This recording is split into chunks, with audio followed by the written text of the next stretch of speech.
Les bubble tea, comme celui que je vous montre, ce sont des boissons à base de thé, mais aussi parfois plein d'autres produits pas bons du tout pour la santé. Alors, ça a l'air bon? Bah, il faut regarder la composition, surtout pour voir qu'est-ce qu'il y a dedans. Sirop d'ananas. C'est un contact anonyme qui bosse pour la franchise Momenti qui m'a indiqué la recette et les ingrédients. Le produit correspond bien à la photo? C'est la même. Comme colorant, il y a la tartracine, E102, il est jaune orangé, E110. Ce sont des additifs évalués à risque pour la santé. Il y a des astérisques à côté. Peut avoir des effets indésirables sur l'activité et l'attention chez les enfants. C'est une annexe del code des additifs qui oblige à tous les aliments qui sont emballés à mettre cette petite notice une fois qu'il y a dedans ces additifs. Il y en a donc 6 qui posent problème. E110, E104, E122, E129, E102 et E124. Il faut l'ajouter parce que ça fait partie de la recette. Par contre, là, je ne valide pas du tout.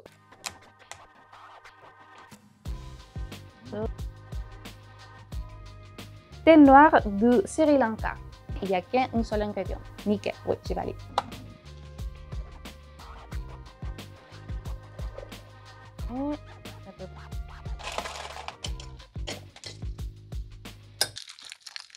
Ça, ce sont les perles de fruits à la mangue. On te voit plus, Pamela? Coucou. Oui.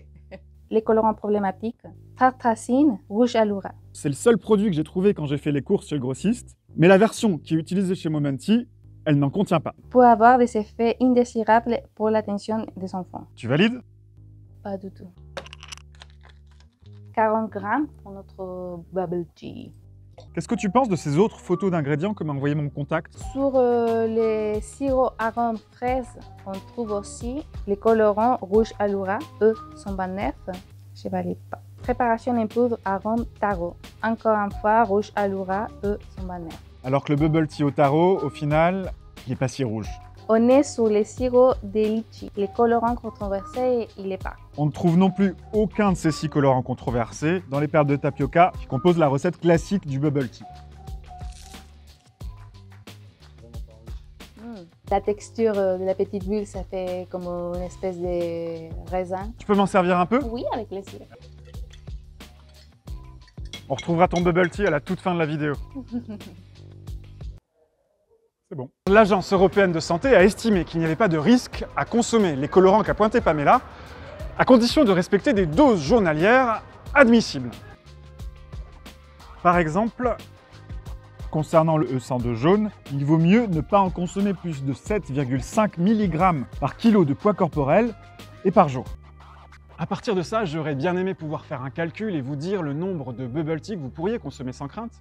Le problème numéro 1, c'est que les fabricants que j'ai contactés ne donnent pas la quantité de colorants qu'ils utilisent dans leurs produits. Et il y a encore 2 problèmes. Comment ça se fait que cet avertissement figure sur le produit composant la boisson, mais pas sur la boisson elle-même?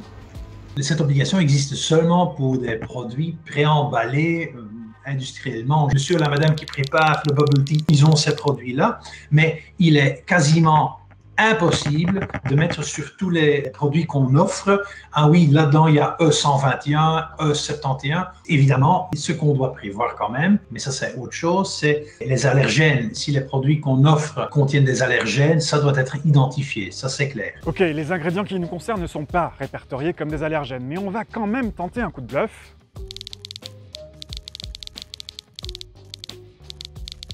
Chez la plus grande enseigne française. Vous pouvez me dire s'il y a bien un de ces ingrédients dans le bubble tea? Je ne connais pas. Vous savez pas? Vous pouvez pas me dire, regardez sur les paquets? Vous pouvez pas? Problème numéro 3, donc, si vous voulez avoir des informations sur ce que vous buvez, débrouillez-vous. Et au niveau du goût, on va voir avec une experte en thé si on peut déceler les colorants à la simple dégustation.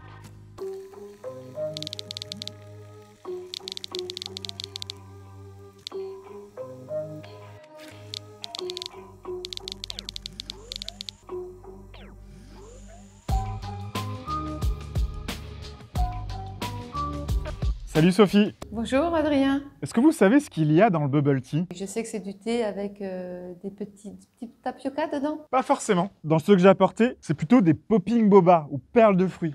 On va les goûter pour voir s'il y a une différence d'un produit à l'autre? Avec grand plaisir.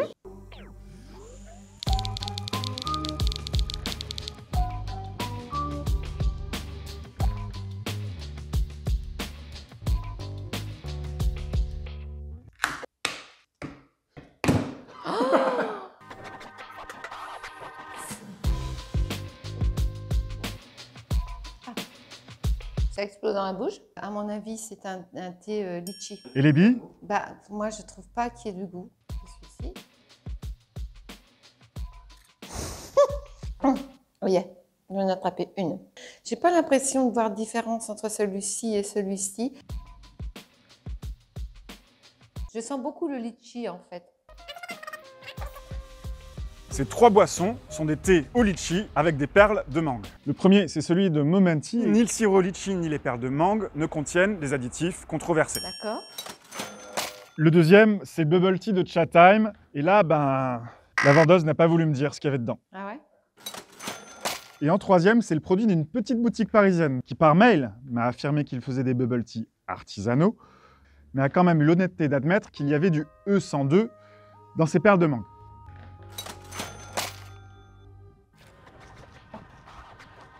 Si vous voulez jouer la carte de la précaution, alors c'est plutôt difficile de tirer un enseignement fiable à 100%. Néanmoins, 2 conseils. D'abord, privilégiez les perles de tapioca sombres et évitez les nuances de couleurs qui vont du rouge au jaune, mais sans garantie de résultat. Ensuite, tentez, et je dis bien tentez, de demander à la boutique si leur bubble tea contient un de ces 6 colorants, et sans garantie de résultat non plus.